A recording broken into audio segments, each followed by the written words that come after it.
welcome. I'd like to start by introducing myself. My name is Lily Stafford, and I'm the curator at the Ukrainian Museum of Canada, Ontario branch's recent exhibit, The Spirit of Beads, Sharing Our Stories.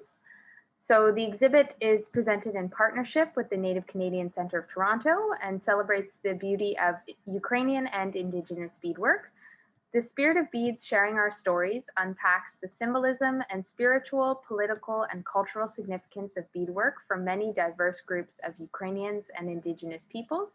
This exhibit was the museum's first venture in collaboration outside of the Ukrainian community, and it has been met with great success.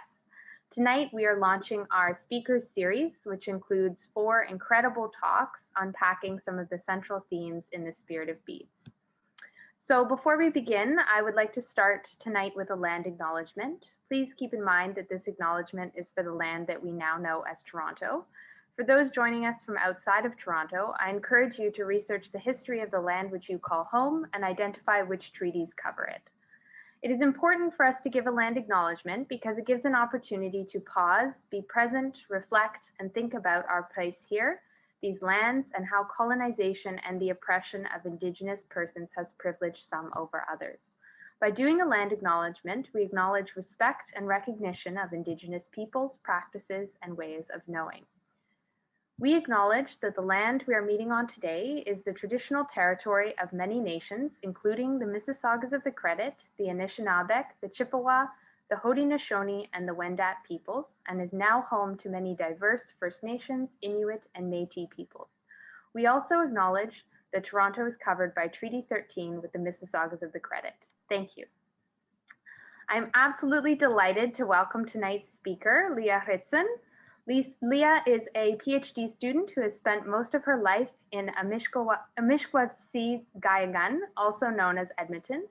She is a third-generation Ukrainian-Canadian who also shares German and Jewish ancestry. Her research interests include Métis histories, material culture, repatriation, land settlement and dispossession, settler colonialism, and white settler supremacy on the prairies. Her current research seeks to recover narratives of Indigenous Ukrainian relations in East Central Alberta in the hope that it will open dialogues surrounding the shared histories of these lands and address why so few historians consider the presence of Indigenous peoples and land in Ukrainian-Canadian histories. By recovering these histories and deconstructing how and why Ukrainian settlers came to support Canadian settler colonialism, she hopes to redress Indigenous erasure in Ukrainian settler histories and ultimately provide space for Ukrainian Canadians to move toward being in better relation with the Cree, Nakota, and Métis people who also call these lands home. We're so honored to have Leah with us tonight to share her knowledge and research. And without further ado, I'm going to turn over to Leah. Thank you.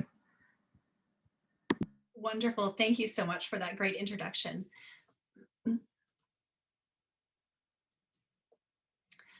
Okay.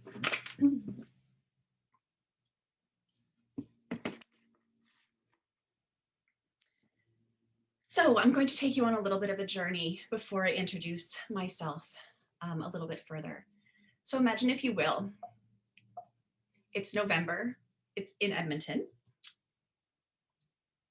It can be quite cold. Not likely to be too cold. The river's probably not frozen, but you can feel that the time is quickly coming for it to freeze. You and your family have just arrived in Edmonton after a grueling overseas and overland voyage from Galicia. You have visited an immigration hall. You've found a homestead close enough to other Galicians near the Victoria settlement, 20 miles east downstream of Edmonton. But you have no way of traveling there because you don't have enough money to pay a driver. It gets colder every day you stay in Edmonton. But the river's still open, which is good because you decide your only option is to build a raft and float it downstream to get to your homestead, a week-long journey. You and your family depart, and the unpredictability of Edmonton weather catches you off guard, but it's too late to turn back to Edmonton now. You must push ahead. You, your family, and all of your belongings need to make it to your homestead before the raft comes stuck in the ice floe. It's the third night of your journey. It has started to snow heavily. You're hungry, you're freezing cold, you're miserable, and you're cursing that the sun has already gone down, even though it's only dinner time. Then your raft lurches. It's stuck. Is it stuck in the ice? Is it shifting? Is it stuck on the ever shifting sandbars of the Edmonton River? You lower yourself into the freezing water and see if you can get the raft going again, but the sandbar makes it impossible. You try to get to shore to your family with all of your provisions, all of your worldly goods, but the water is too cold, too quick, and away from the sandbar, way too deep. Stranded, cold, and afraid, you call out for help. Then the miraculous happens. Suddenly, a canoe comes into view, and as it approaches, you see that it's a group of Indigenous folks. They ask you if you're Galician, and you answer yes, and then they tell you that they'll help you. They know of a nearby farmer who's also Galician. They will take you there. They save you.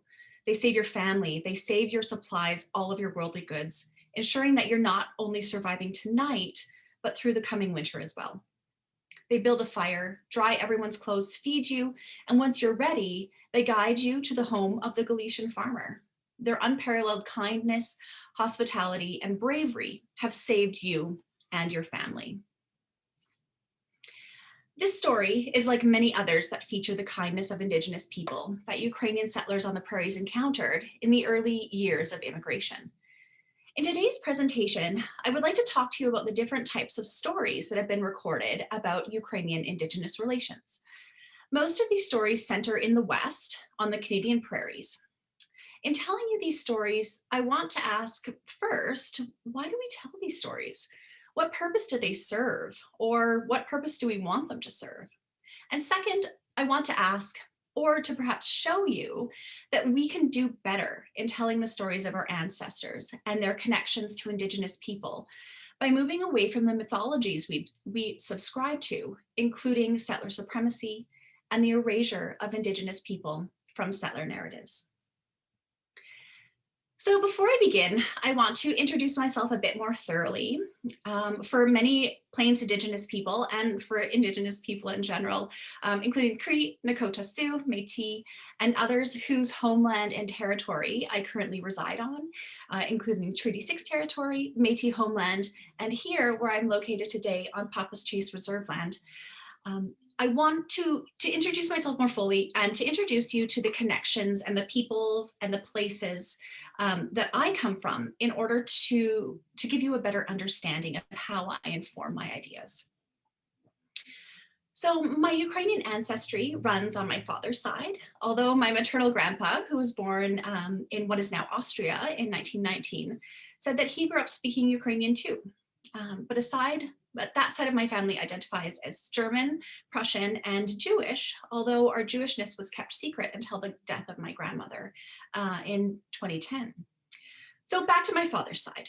My great-grandparents began arriving in Canada in 1909 and onward, and are rooted in the family names of Pesek, Turco, Hrycun, Lega, Kudulak, Tachuk, and Velichko, most of whom were from what is now northwestern Ukraine and southeastern Poland. But the person who has been most responsible for me identifying as Ukrainian and embracing Ukrainian culture is my Baba, Eva Turco, who is pictured here in this beautiful picture that my brother took of her in her green sweater. So my Baba, Eva, was born in 1929 and is the oldest girl in her family, and is the middle girl in her family. By the time she was 14, she had to quit school so that she could run the homestead for herself and 3 of her older brothers. At 17, she married Megiddo, John Hrycun, and moved into her in-laws' homestead, where she took over the household chores from her mother-in-law. Megiddo would later own a garage in Newbrook, which is a very small town in east central Alberta. And eventually my Baba and Guido purchased the Radway Hotel, which they ran from 64 until 73. And after that, they purchased the Brant Hotel in Fort Saskatchewan, which they ran until they retired in the late 90s. She worked tirelessly, as many first-generation Canadians who were struggling to support their families and find their place in society, and in a society that viewed them as outsiders. But the work they did allowed me and my family to flourish. I'm the first PhD student in my family, and I owe a lot to my ancestors. While I was doing my master's research with Métis in Alberta, I began hearing stories of Indigenous Ukrainian relations in East Central Alberta. These stories were of hilarious antics from grandparents and great-grandparents and aunties and uncles. They were also stories of hurt and racism. They were stories that weren't relegated to the way past from when my ancestors first arrived. Rather, they were the stories of us. But these stories were not the stories of my ancestors, despite being conceived on the same lands.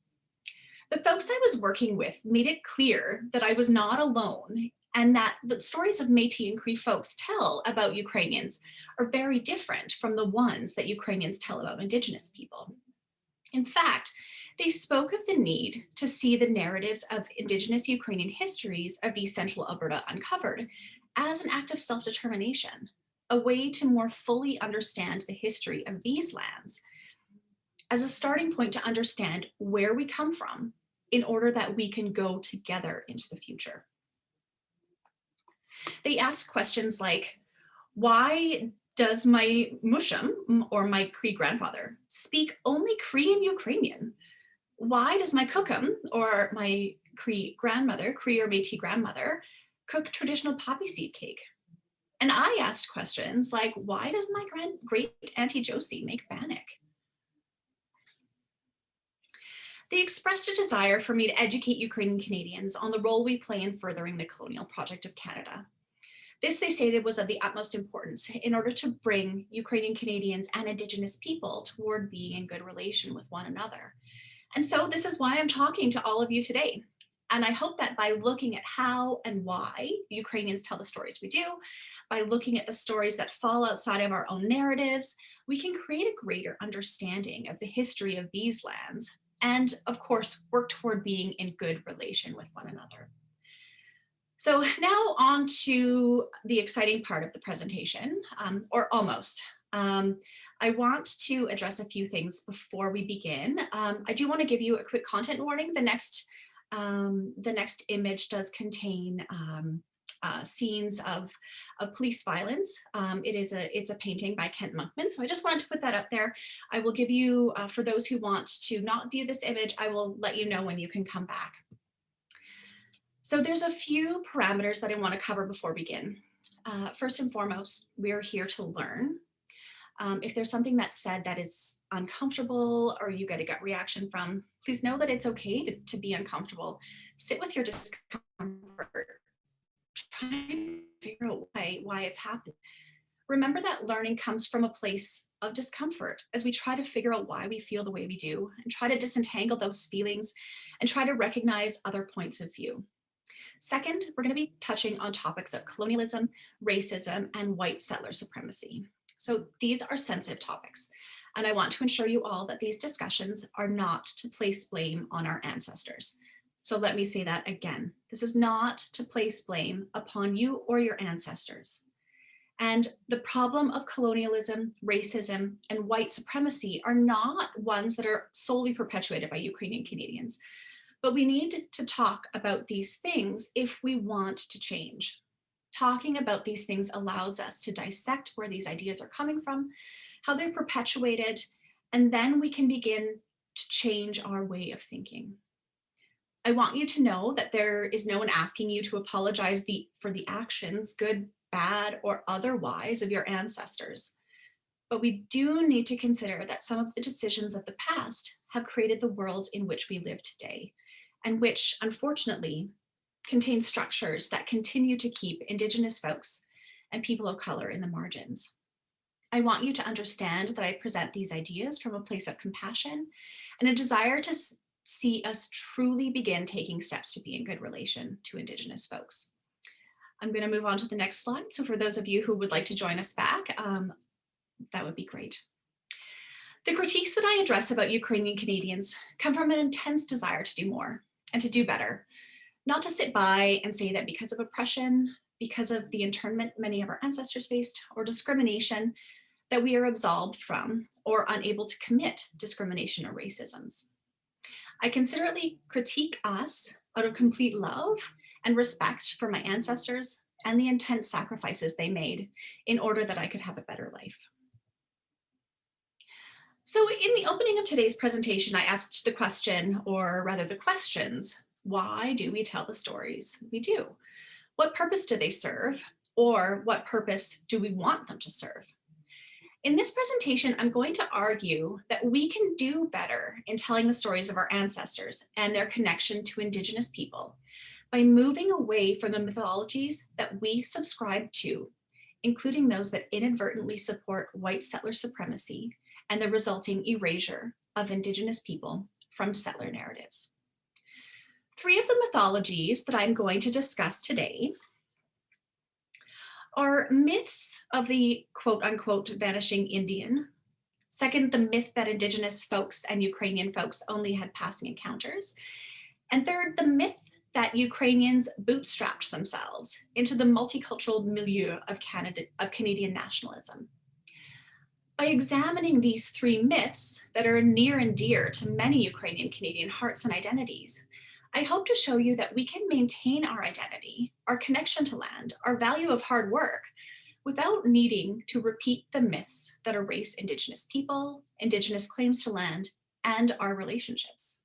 I hope to show that Indigenous Ukrainian relations go beyond the stories we have told, and that research projects like the one I'm currently working on can recover stories from the past to create connections in the present and in the future. So then, to conclude, I will provide you some examples of some success stories, some things that are going on now, and how you might begin to apply this knowledge into your daily lives. So let's move on to myth number one. So myth number one is the quote unquote vanishing Indian. So this myth suggests that when Ukrainian settlers began arriving in 1891, the quote unquote Indian problem had been solved and lands were empty and ready for homesteaders. So this myth is quite pervasive in settler histories, regardless of ethnic origin. This myth has us believe, as it suggests, lands were empty and ready for settlement by our ancestors, which the Canadian government went to great lengths to do and went to great lengths to have us believe. This myth also has us believe that those encounters with Indigenous folks when our ancestors first arrived were one-offs, or that Indigenous people our ancestors encountered were the last of their people. Incredibly helpful, kind, and generous, but their fate had already been sealed. And as literary scholar Leah Hrycun argues, even if our ancestors held stories of relationships with Indigenous people, the process of our coming into the Project of Canada transformed Indigenous people into the ethereal, or to part of the romantic landscape. So let's take a look at a few stories that support this myth, the myth of empty lands and the quote unquote vanishing Indian. So we've already heard the story of the harrowing rescue on the North Saskatchewan River, which falls neatly into this category of myth building. So let's look at another similar one. So imagine, if you will, it's around the turn of the 20th century. You are a young Ukrainian woman and you've gone to Edmonton, probably with your family, your relatives. And at some point in time during the day, you set off on foot by yourself, east out of Edmonton. You are sure that you know the way back to your homestead, but suddenly you find yourself in unfamiliar terrain. You try hopelessly to reorient yourself, but you're lost. Eventually, however, you find a path that leads you to an encampment of Indigenous folks. They welcome you into their teepees, feed you, give you warm, dry clothing, and when you are well enough to travel, guide you back to Edmonton and reunite you with other Ukrainians. So in this story, like the river rescue, Indigenous folks suddenly and unexpectedly appear out of nature to save the day, only to vanish once the newcomers are safe. Indigenous people flow in and out of this story as part of what Leah Hrycun has called the ethereal romantic landscape of Ukrainian myth-making. So the second story I want to consider about this type of myth isn't so much a story as it is the way in which Ukrainian Canadian histories have, and in some instances, continue to be presented. For example, some of the most honored and prestigious historians of Ukrainian Canadian history make little more than a passing note about the existence of Indigenous folks on the prairies when they discuss the conditions that allowed the mass immigration of Ukrainians in and around the 20th century. Sorry, the turn of the 20th century. Indeed, some go so far as to say there would have been little chance for a Ukrainian settler to see an Indigenous person. This erasure of Indigenous peoples from Indigenous land is true for most historians until relatively recently. As John Monroe discusses in his 2014 article, historical accounts of Indigenous settler interactions have often consigned Indigenous people to minor supporting roles in advancement of the settler colonial project. This is true too for the histories we tell of Ukrainian settlers on the prairies. Indigenous folks swoop in and out of our stories, but our ancestors are the main characters. And in order to fit into a Canada that originally kept us out of the mainstream, interned our ancestors, and thought of us as ill-suited and backward, we had to convince the rest of Canada that the reason for Canada's success, specifically on the prairies and as a nation, was because of the important role Ukrainian settlers played. It's almost like we were the kids left out of playtime at recess. As soon as the cool kids noticed that they could bring us into their group and have a united front against our Indigenous classmates, they welcomed us with open arms, as long as we joined the us, or multicultural Canada, versus them, Indigenous Canada. So while we know that in the past, Indigenous histories of Canada have largely ignored Indigenous people, and that they played no part in settler histories of Canada. But the past number of decades has really shifted this narrative. And while historians of other ethnic groups in Canada have begun examining their shared histories with Indigenous people, Ukrainians have thus far been reluctant to engage in these types of conversations. Indeed, part of my research seeks to better understand this phenomenon in the hopes that by gaining a better understanding, we can begin addressing the topics that we find so hard to engage with. Returning again to literary scholar Leah Hrycun, she has posited that the unwillingness of Ukrainian Canadians to engage in discussions about Indigenous relations is because it's easier to believe that the lands were empty when they arrived. In her analysis of Ukrainian Canadian literature, she suggests that the myth of empty lands is important to Ukrainian Canadians because it not only relieves their complicity in settler colonialism, but it also creates a place where Ukrainians can belong. For example, if we tell stories that solely focus on emptiness, hardship, oppression of Ukrainians, and continue to ignore the presence of Indigenous people or the fact that their lands allowed us to thrive, we in turn begin to think of our ancestors as the first true occupants of prairie lands. This process erases Indigenous folks from the histories of these lands, and the toils of our ancestors become the sole importance. So the myth of the vanishing Indian is important because it is tied to the idea of empty lands. And this is important to Ukrainians because, as Leah Hrycun has argued, land was an important and rare commodity in the old country and thus was highly valued. Moreover, historian Francis Soiripa suggests that the reason we crafted these myths was because we were quote, driven by the desire for a tidy and satisfying picture of the past that promoted the goal of recognition for their group, for Ukrainians, as legitimate and valuable actors on the Canadian stage. The result was a founding fathers myth erected on the peasant pioneers in their backbreaking toil and sacrifice to introduce the prairie and parkland to the plow, and to exploit mining and forest frontiers so that Canada could be great, lay Ukrainians right to full partnership in confederation. So it's my theory that the myth of the quote unquote vanishing Indian has been important to Ukrainian Canadians because of the intersection of all of these ideas: the need to belong, the desire to own land, and the need to be seen as not a party to colonialism. So my research hopes to expand on this theory with the goal of being able to more effectively break down these barriers and the barriers that keep Ukrainian Canadians committed to a mythology of empty lands, um, and thus perpetuating Indigenous erasure.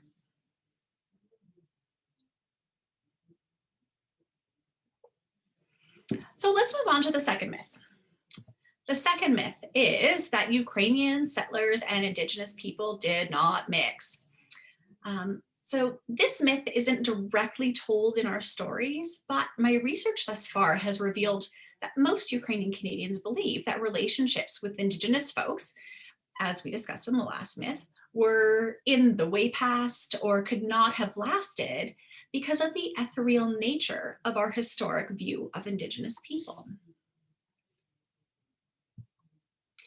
My very preliminary findings of this myth are based on the overwhelming amount of questions I get asked, asking me if there's any evidence of Indigenous folks and Ukrainian settlers and their descendants coupling up. Ukrainian Canadians often seem taken aback at my emphatic answer of, oh yes, they certainly did. While Indigenous folks give a quizzical look and perhaps the occasional eye roll because of course they did. Here in Alberta, there are a significant number of Métis, Cree, Nakota Sioux folks and others who have Ukrainian last names or who claim Ukrainian ancestry. Recently, I came across a story that was told by Kost Zakharaychuk, who arrived in Canada in 1898 from Bukovina. He stated that when he and his family arrived, they stayed with Métis at Pecan, or the Victoria Settlement. You might recall this is where, this is the location or the intended location of our river rescue folks. And Victoria Settlement is located east of Edmonton on the floodplains of the North Saskatchewan River.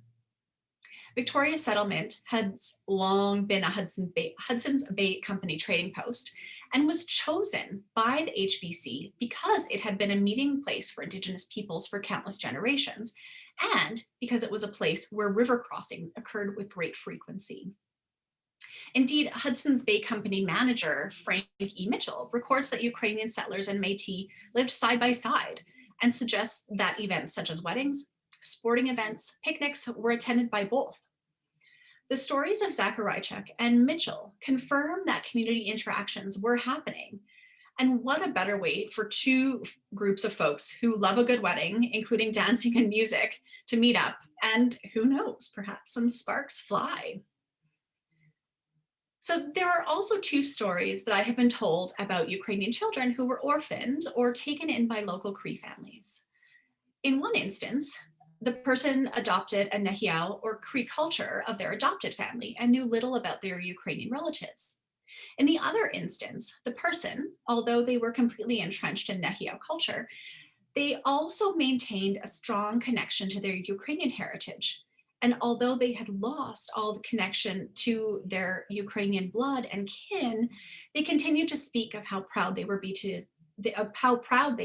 to be Ukrainian. I hope to tell you more about these stories as my research progresses, as I'm able to sit down and visit in person with the descendants of these individuals. So what puzzles me is that these stories that I just told you have all been coming from Indigenous folks. And I wonder, if Indigenous folks know of these kinship connections, why don't we? The answer I propose, and I continue to find more and more evidence to support this theory, is that the unions between Indigenous folks and Ukrainians, be they original settlers or the descendants of original settlers, were not supported in the Ukrainian community. And so often these families were much more closely connected to their Cree, Nehiyaw, Métis, Nakota Sioux kin, because I'm unfortunately encountering heartbreaking stories of the children of such unions being unwelcomed by their babas and giddos, and as a result having no connection to the Ukrainian roots. Of course, this wasn't always the case, and indeed, in the present, Indigenous Ukrainian unions and relationships occur with frequency. But why do we continue this myth that our ancestors and indeed our more recent relations did not and do not have relationships with Indigenous people? In a recent presentation Cree professor Dr. Dwayne Donald stated that relationship denial is a key ingredient of neoliberal nation building, and therefore a key ingredient in the building of Canada. Well, I don't want to spend too much time talking about neoliberalism. I think a quick explanation is warranted here because it supports the formation of the myth of superficial relationships, as well as the bootstrap myth that we will discuss next. So in the previous myth, we talked about how whiteness or settler narratives are operationalized to frame settlers as the rightful and true occupants of the land because of their hard work. And they've transformed, and their transformation of empty lands into productive economic spaces. And so continuing this line of thinking, neoliberalism requires us to believe that private property ownership is a right and that each individual has their own right to do with their land as they wish. Neoliberalism also extends the concept of individual rights, property, and ownership to its social contract and claims that every opportunity is afforded to every individual in a neoliberal society. For example, neoliberalism claims to be colorblind or that it has made race irrelevant. Instead, scholars and critics of neoliberalism, such as critical race scholar David Theo Goldberg, argue that while this may be true in government policy and state doctrine, on the ground or in everyday life, this couldn't be further from the truth. Much like the concept of individual rights to property and ownership, scholars argue that racism in neoliberalism shifts from the state. So of course it's not in state policy, but it shifts from the state to the individual. It becomes the individual's choice or right to discriminate as they wish. You may think to yourself, okay, but those are private people and private corporations, so they can do as they like. Except it's often private and individual corporations that are responsible for administering some things like social services, housing, extracurricular activities, and the list goes on and on. And so while this idea is much more pronounced in ultra-privatized economies such as the United States, we face many of the same difficulties here in Canada, especially when we consider the Indigenous folks whose dispossession has granted us so much. Okay, so let's go back to this myth that Indigenous folks and Ukrainians didn't form long-lasting relationships. They were just ethereal romantic individuals who floated in and out of our stories. I want to turn us back to what Dr. Dwayne Donald said in his assertion that relationship denial is key to neoliberal state building. What this means is that in order for Ukrainian Canadians to be seen as an important part of the building of Canada, we had to turn our backs on the relations we had with Indigenous people. We had to proverbially join the cool kids in the playground because they promised us we would finally be a part of mainstream society and receive the recognition our ancestors deserved for their hardships, the internment, and backbreaking labor.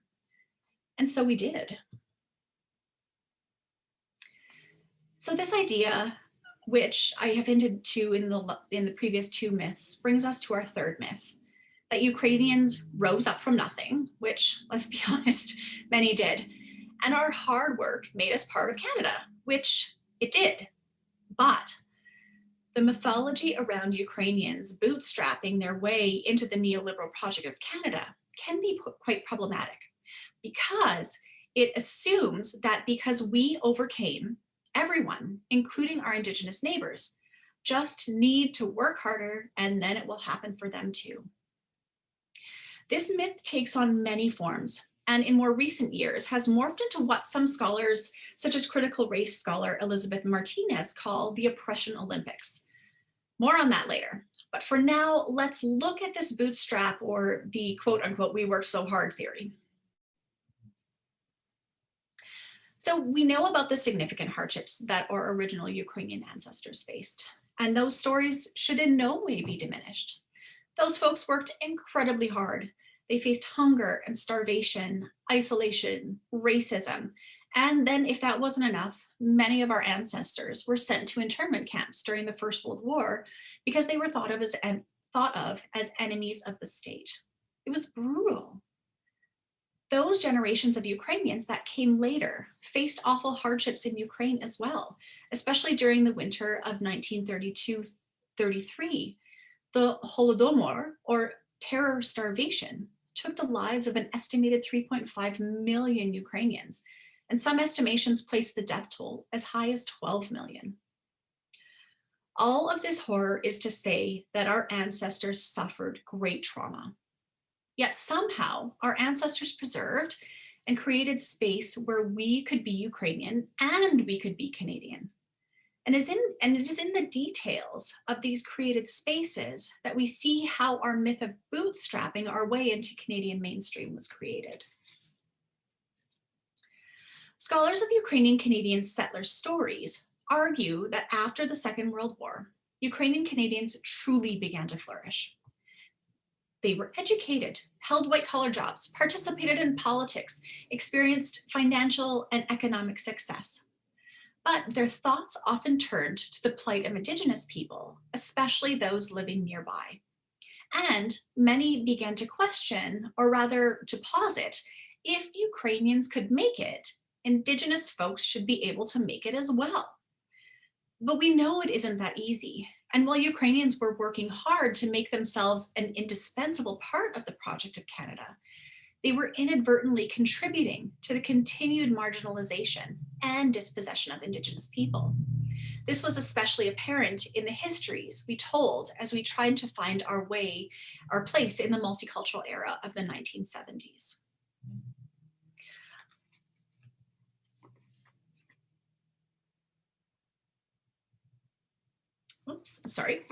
According to historians Hinther and Motoruk, for Ukrainians to be considered integral, they needed to be considered as founding fathers of Canada due to the sacrifices they made in settling the prairies. Our Ukrainian ancestors were, quote, a stolid peasantry, inured to suffering by generations of privation, experience either hardship or triumph on the virgin lands of the West, end quote. Returning again to literary scholar Lindy Ledachowski, she states that the framing of the presence of Ukrainians on virgin lands made them seem as though they were Indigenous to a Canadian rural setting. The problem here is that by making our ancestors Indigenous to the Canadian prairies, erases completely the presence and existence of Indigenous people prior to our arrival. It also assumes that the colonial project of Canada was successful in eliminating Indigenous people altogether.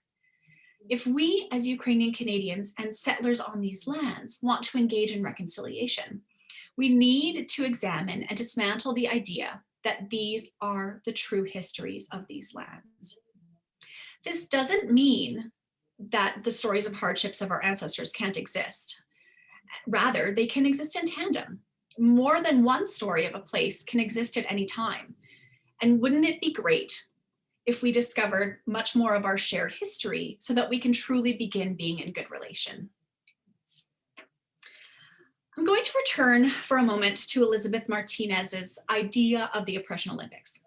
This is the idea that obsesses over the details of oppression, which of course are real, but in the Oppression Olympics, we get bogged down in the idea that my oppression was worse than your oppression. And let's be honest, what, if anything, is the prize for the winner of that contest? At the same time, we have to be cautious to ensure that our stories of hardship don't weigh us down in terms of comparison. We worked hard, yes, but the bootstraps we picked ourselves up with were only made possible through a set of specific colonial circumstances that were not afforded to Indigenous people. And we need to ensure that our stories of hardships do not lead us down a path to settler moves to innocence. Eve Tuck and Wayne Yang discuss their idea of settler moves to innocence, stating that this often takes the form of settlers saying things like, yeah, we were oppressed too, so that makes us different than mainstream colonizers.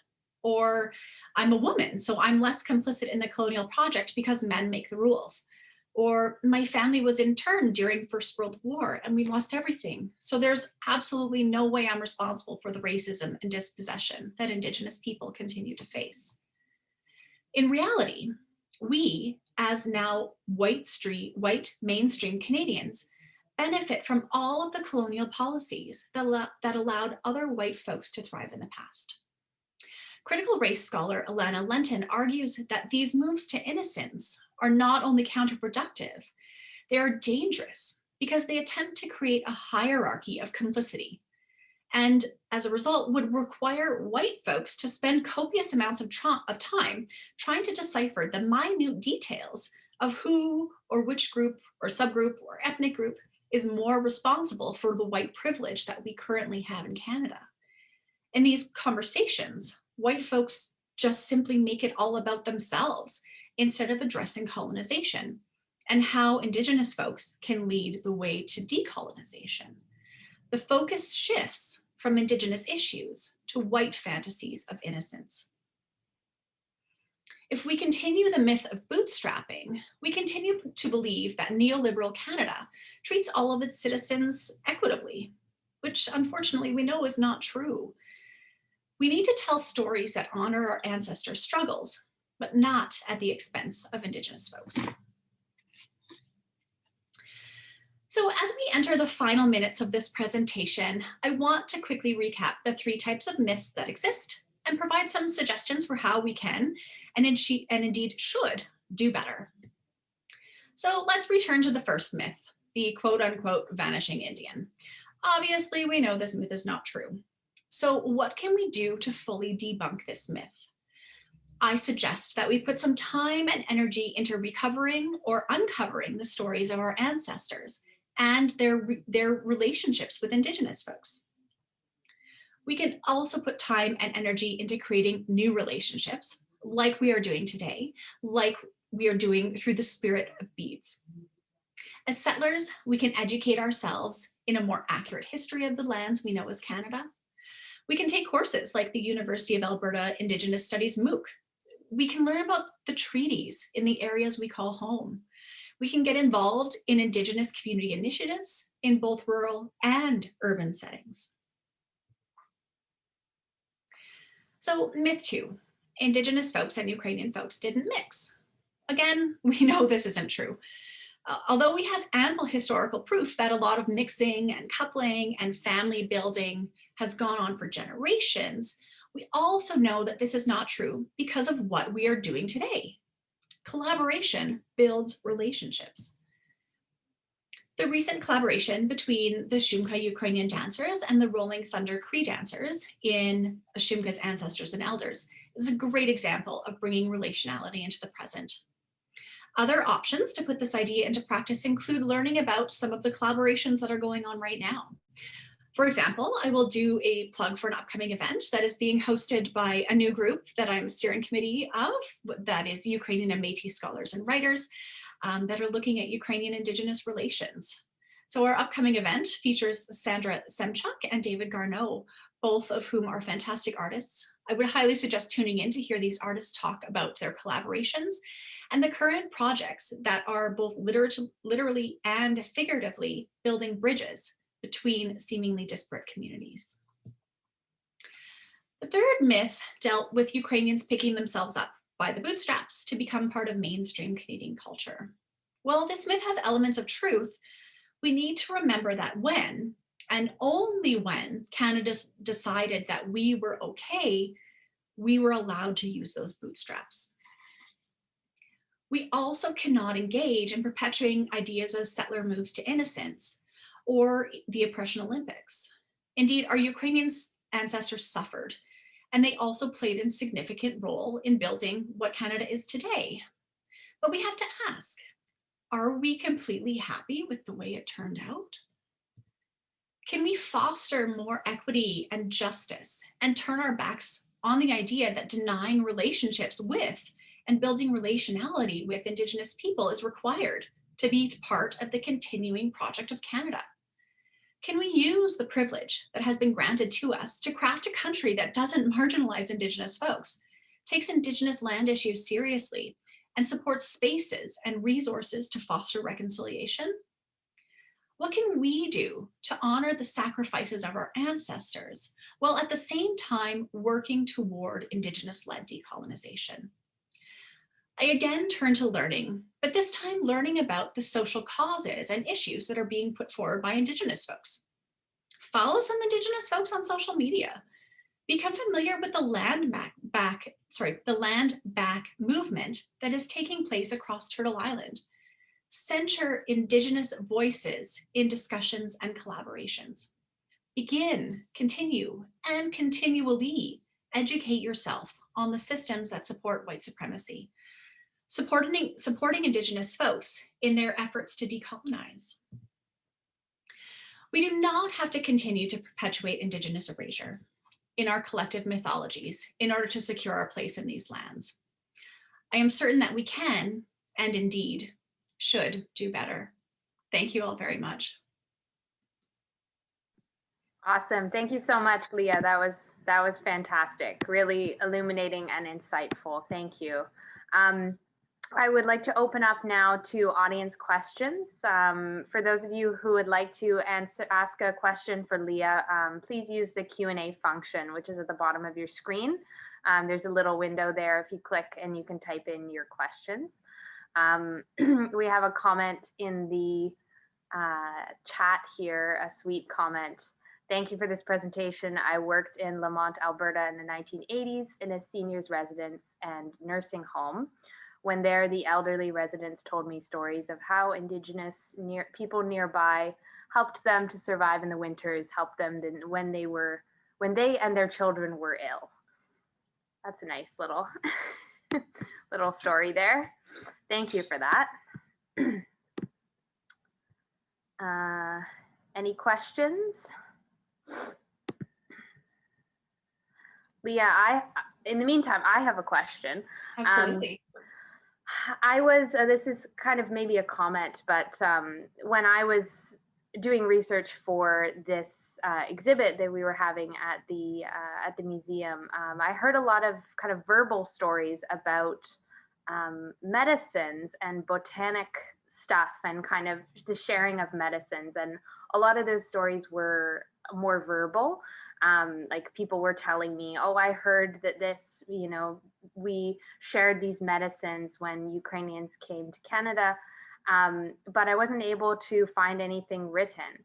What's your experience with that? Do you hear those stories too, or?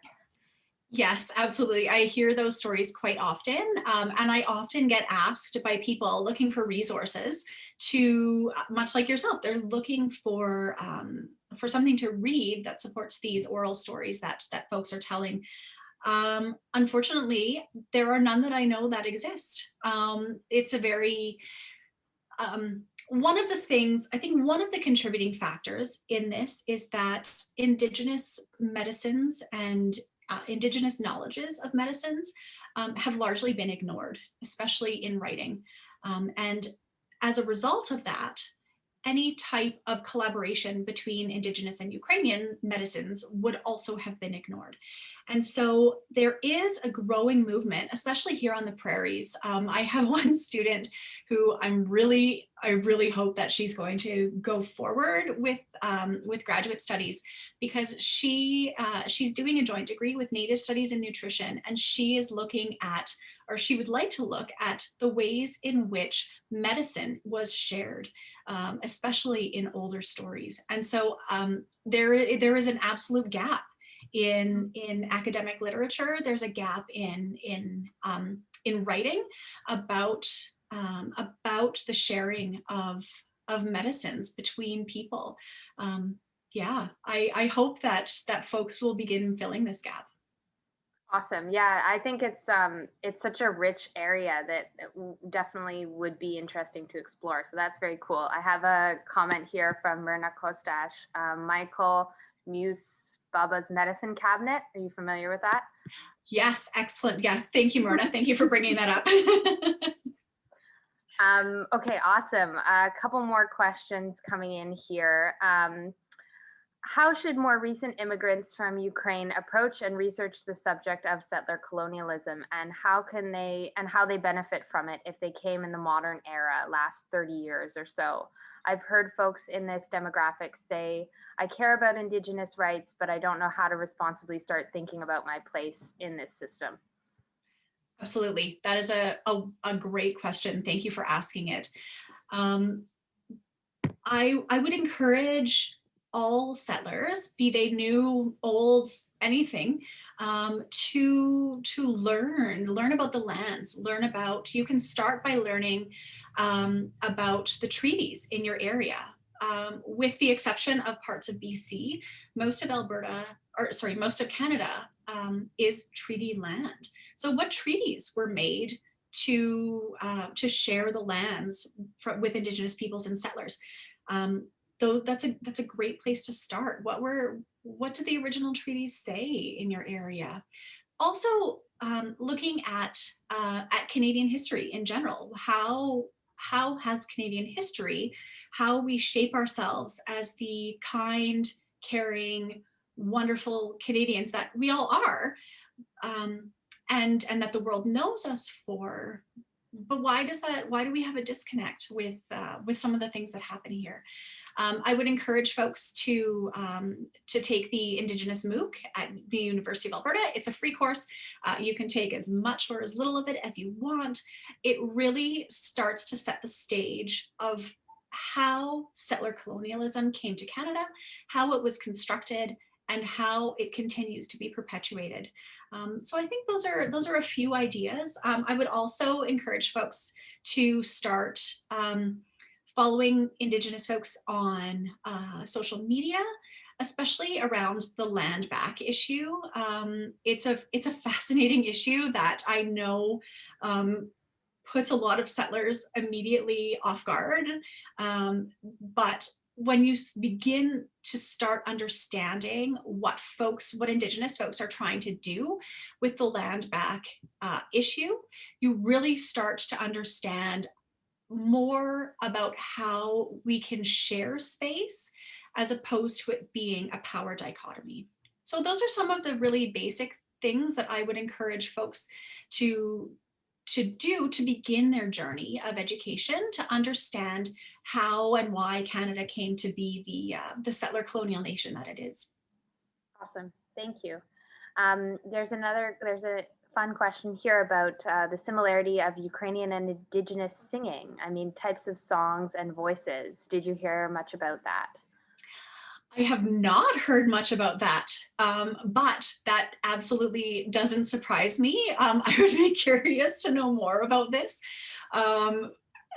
There are so many stories, and as I present my research, I am shocked at all of the people who have such wonderful stories, and it shocks me that that these things haven't been written down yet. But anyway, it doesn't surprise me because I know that a lot of Indigenous and Ukrainian dancing is very similar. Our music can be very similar, and so a voice and singing doesn't surprise me.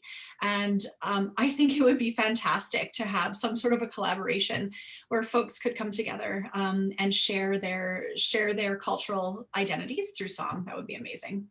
Cool. Yeah, I was just in Ancestors and Elders when we showed the documentary Dancing on Eggshells. There's a really fascinating bit in there about the way that they wrote the music. And for this person who's asking this question, that might be an interesting place to start because it was very cool the way that they took both Ukrainian and Indigenous music and kind of composed new music that sounded very simple, like it sounded like both. So that would be an interesting place to start that research. There's another comment here from Rena Kostash. From my own family and research, I know that those Ukrainian Canadians who were only urban and were affiliated with left-wing organizations also had their own mythologies that made no connection whatsoever with the Indigenous presence. This began to change with the new left of my generation. Yeah, absolutely, Myrna, you're absolutely right. There's a multitude of stories of us finding our place on these lands and in this country, and I think it's just important to remember that the words and the ways in which we frame things, well, they allow us to really maintain our place.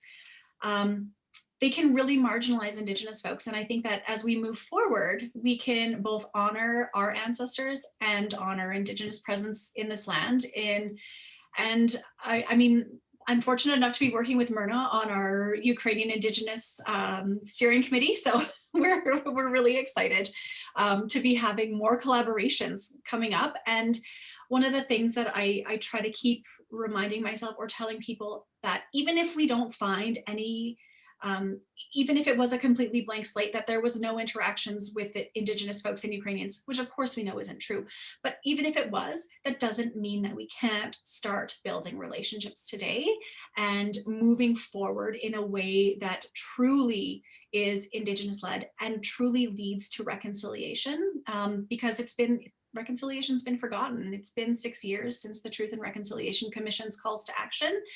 And Indigenous folks keep telling us, hey, it's your responsibility. And we're all like, oh yeah, sure, okay, cool. Nobody's doing it, but everyone's kind of dropped the ball. So I'm really hoping that by understanding things of history, we can truly create a space where in the present and in the future, we don't have to have these conversations anymore, because we're just kin, which would be awesome. Yeah, that's great.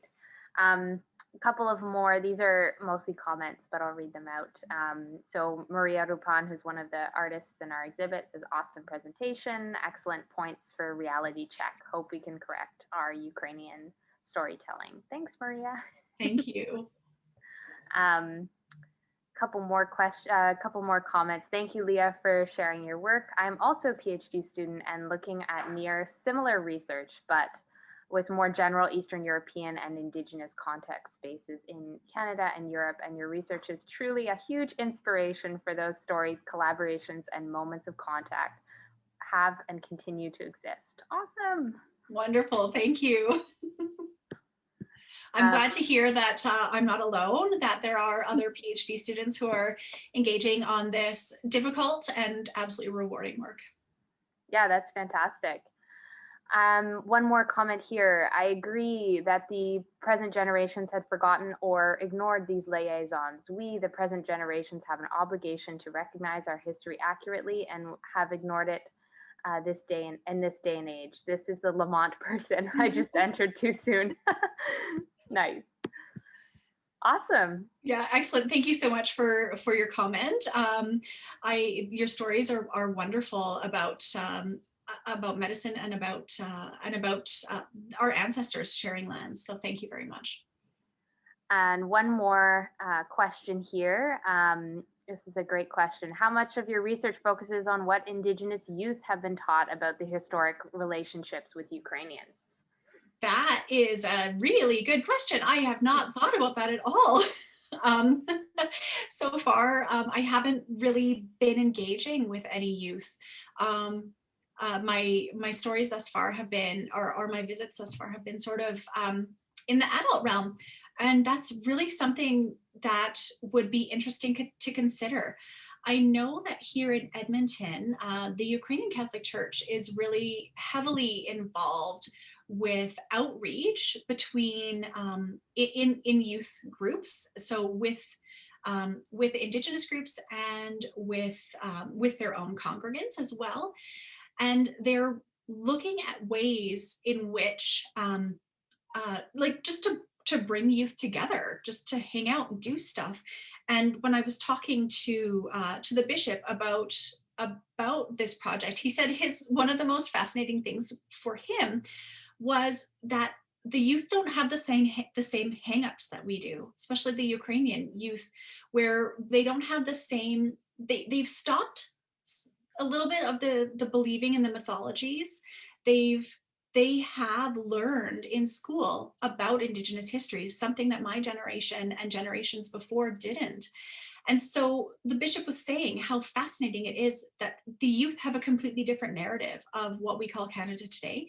And it is very apparent in their interactions with each other. So I was so glad to hear that. But yes, it is absolutely fascinating, and perhaps I should be considering including some youth stories in my research. Thank you. Awesome. Okay, I think that seems to be it. If anyone has any more questions, pop them in now. There's also a link on the chat if anyone is interested to the event that Leah was mentioning on April 20th. Oh, There's wonderful. a Facebook link there. Okay, awesome. Well, yeah, it seems like that's the end of the questions. So I think we'll conclude there. Thank you so much, Leah. That was really fantastic. I'm gonna get myself. Thank you so much for having me, and thank you everyone for tuning in. This has been absolutely wonderful. Oh, there's a question: where can we find Leah's work? If you Google me, you'll find my webpage. So that's probably the easiest way. There's like all the things I do on there. So hopefully that will work for you. Yeah. Awesome. Great. Fantastic. Okay.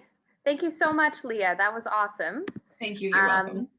Before we conclude, I just want to thank our sponsors, without whose continued support this event and exhibit would never come to fruition. So I would like to thank Seuss Foundation, BCU Foundation, Government of Canada, Culture, History, and Sport through Young Canada Works, Building Careers in Heritage in Young Canada Works in Heritage Organizations, Employment and Social Development through Canada Summer Jobs, Government of Ontario 2020 Experience Program, Wally Wisnowski, and the Olsich Foundation. And finally, thank you everyone for tuning in to join us this Thursday evening.